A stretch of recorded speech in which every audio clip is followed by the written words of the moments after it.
Assalamualaikum warahmatullahi wabarakatuh. Alhamdulillah wa syukurillah. Salatan wa salaman ala nabiyyina Muhammadin sallallahu alaihi wasallam. Kembali kita ucapkan puji syukur kepada Allah Subhanahu wa taala. Kemudian kita haturkan sholawat kepada baginda Rasulullah sallallahu alaihi wasallam. Yang mana dengan itulah nanti menjadi suatu harapan bagi kita di yaumil mahsyar kelak, kita mendapatkan syafaat Rasulullah sallallahu alaihi wasallam. Kemudian, adapun tujuan video ini merupakan untuk memenuhi tugas mata kuliah Sejarah Peradilan Islam dengan judul makalah Sejarah Peradilan Agama pada masa Reformasi, yaitu mata kuliah sebagaimana yang telah disampaikan dan diampu oleh dosen Buya Andri Nurwandi, SSI MAG. Nah, bercerita tentang pengadilan agama. Peradilan agama itu adalah salah satu lembaga di Indonesia yang merupakan suatu tempat peradilan yang berbasis hukum perdata dalam masalah keagamaan. Ya, contohnya familiar di masyarakat kita, masalah perceraian, tuntutan perkawinan, misalnya kekerasan rumah tangga, nanti diputuskan di situ, kemudian nanti selanjutnya baru di pengadilan negeri kalau masalah hukum pidana. Atau masalah perwakapan seperti yang diatur di dalam Undang-Undang Nomor 41 Tahun 2004, masalah perwakapan, hibah, waris. Nah, itu nanti kaitannya tentang peradilan agama. Secara gamblangnya seperti itu.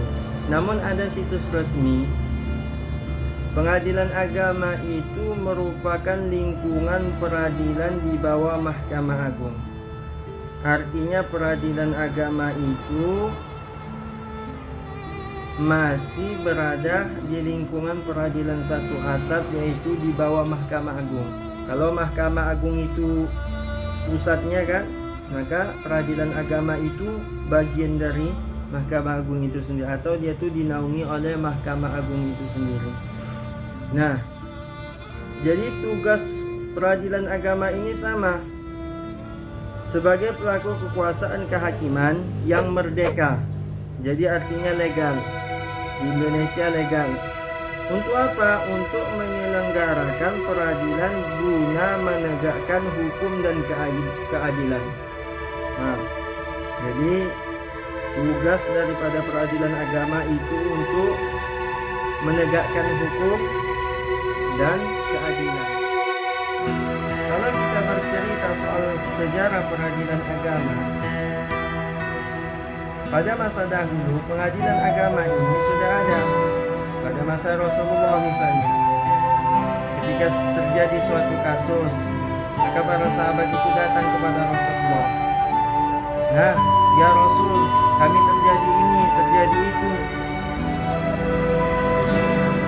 Maka langsung Rasulullah SAW yang mengadili sebagai hakim yang paling adil di muka bumi dengan catatan menggunakan ayat-ayat Allah serta hadis-hadis beliau. Namun ketika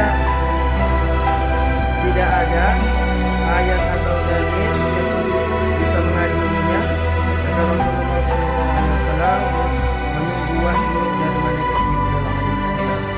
Nah, kemudian dilanjutkan oleh masa Abbasiyah, masa para sahabat, masa para tabi'in, masa para khalifah kerajaan-kerajaan, sampai pada masa Hindia Belanda, masa penjajahan, sampai masa Orde Baru, Orde Lama, Zaman Soeharto. Kemudian setelah tahun 98 kita masuk pada masa reformasi. Karena makalah kami ini berjudul masalah peradilan agama pada masa reformasi. Nah, jadi kita fokus bercerita pada masalah reformasi. Maksudnya peradilan agama pada masa reformasi. Nah, tentunya peradilan agama pada masa reformasi, mengenai sejarah peradilan pada masa reformasi, sebagaimana yang telah dipublikasikan oleh Iwan Kartiwan pada 17 November 2014 yang lalu. Pada era reformasi terjadi perubahan secara besar-besaran. Jadi dulu pada masa reformasi terjadi perubahan, yaitu perubahan yang besar-besaran, yang mana lembaga peradilan, khususnya peradilan agama, di mana peradilan agama harus menundukkan diri kepada undang-undang satu atap, yaitu Undang-Undang Nomor 5 Tahun 2004 tentang Mahkamah Agung RI Republik Indonesia dan Undang-Undang Nomor 4 Tahun 2004 tentang Kekuasaan Kehakiman. Jadi, menurut ungkapan beliau, peradilan agama itu adalah, maksudnya peradilan agama pada masa reformasi itu dahulunya mereka itu peradilan yang sendiri. Kemudian setelah reformasi mereka itu menundukkan atau dia masuk di ruang lingkup Mahkamah Agung, sebagaimana yang didasari dengan Undang-Undang Nomor 5 Tahun 2004 tentang Mahkamah Agung Republik Indonesia dan Undang-Undang Nomor 4 Tahun 2004 tentang Kekuasaan Kehakiman. Nah, apakah pada setakat itu saja peradilan agama itu berubah dari sebelum masa reformasi hingga masa reformasi? Tidak. Bahkan ada peraturan terbaru sekarang bahwasanya untuk menentukan atau mengisbatkan awal tahun Hijriah, penetapan 1 Ramadan, 1 Syawal, dan masalah-masalah perkalenderan umat Islam itu di bawah naungan peradilan agama.